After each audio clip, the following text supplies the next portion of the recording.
Hello दोस्तों, welcome to my channel Ajanta creation. मैं आपकी होस्ट और दोस्त शगुन। आज के इस वीडियो में हम कार्तिक मास महात्म्य का 11वां अध्याय सुनेंगे। आइए शुरू करते हैं। ओम नमो भगवते वासुदेवाय। ओम नमो भगवते वासुदेवाय। कार्तिक मास महात्म्य का 11वां अध्याय। जिसको जप कर जीव हो भव सागर से पार, 11वें अध्याय का हम करें विस्तार। एक बार सागर पुत्र जलंधर अपनी पत्नी वृंदा सहित असुरों से सम्मानित हुआ सभा में बैठा था। तभी गुरु शुक्राचार्य का वहां आगमन हुआ। उनके तेज से सभी दिशाएं प्रकाशित हो गईं। गुरु शुक्राचार्य को आता देखकर सागर पुत्र जलंधर ने असुरों सहित उठकर बड़े आदर से उन्हें प्रणाम किया।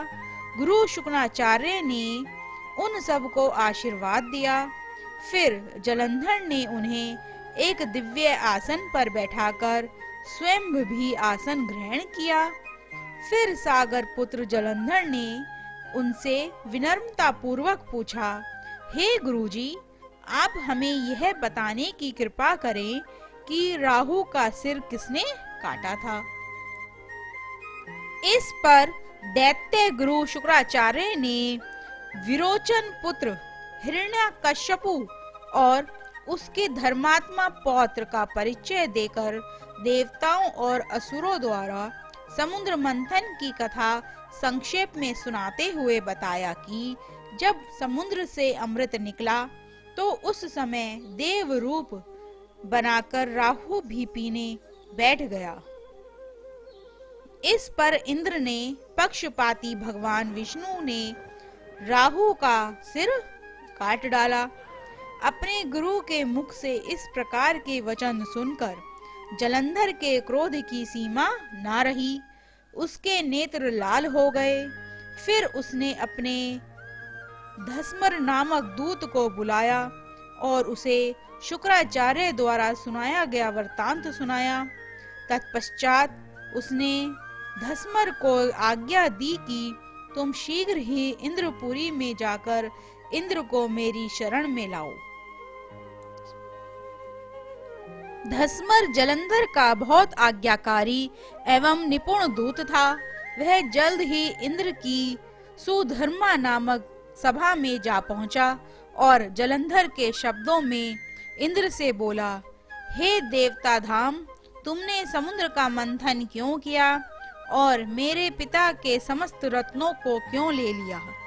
ऐसा करके तुमने अच्छा नहीं किया। यदि तुम अपना भला चाहते हो तो उन सब रत्नों एवं देवताओं सहित मेरी शरण में आ जाओ, अन्यथा मैं तुम्हारे राज्य का ध्वंस कर दूंगा। इससे कुछ भी मत्था नहीं है।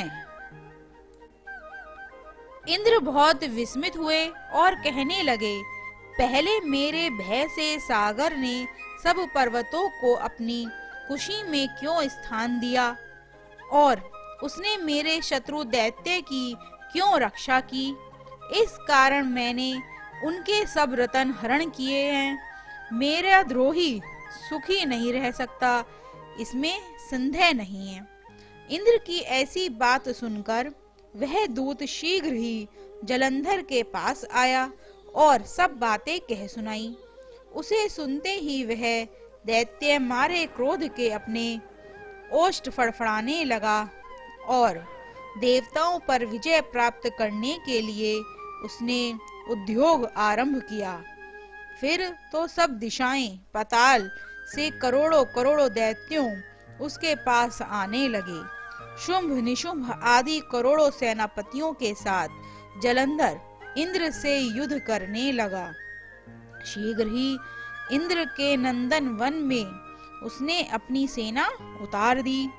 वीरों की शंख ध्वनि और गर्जनों से इंद्रपुरी गूंज उठी। अमरावती छोड़ देवता उससे युद्ध करने चले गए। भयानक मारकाट हुई।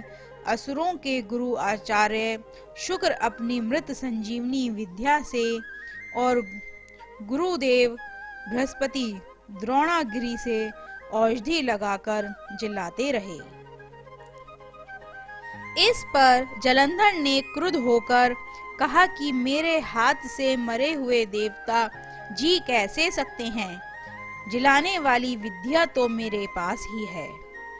ऐसे पर शुक्राचार्य ने देव गुरु द्वारा द्रोणाचार्य से औषधि लाकर देवताओं को जियाने की बात कह दी। यह सुनकर जलंधर और भी कुपित हो गया।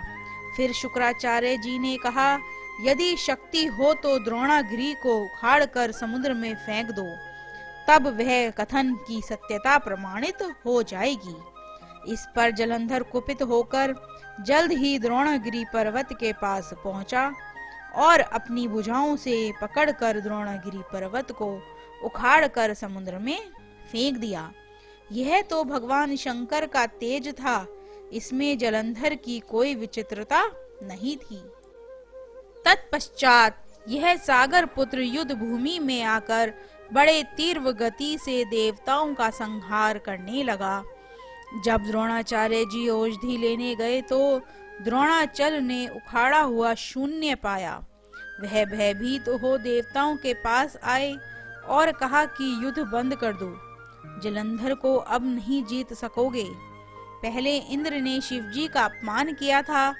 यह सुन सभी युद्ध में जय की आशा त्याग कर इधर उधर भाग गए। सिंधु सुत निर्भय हो अमरावती में घुस गया।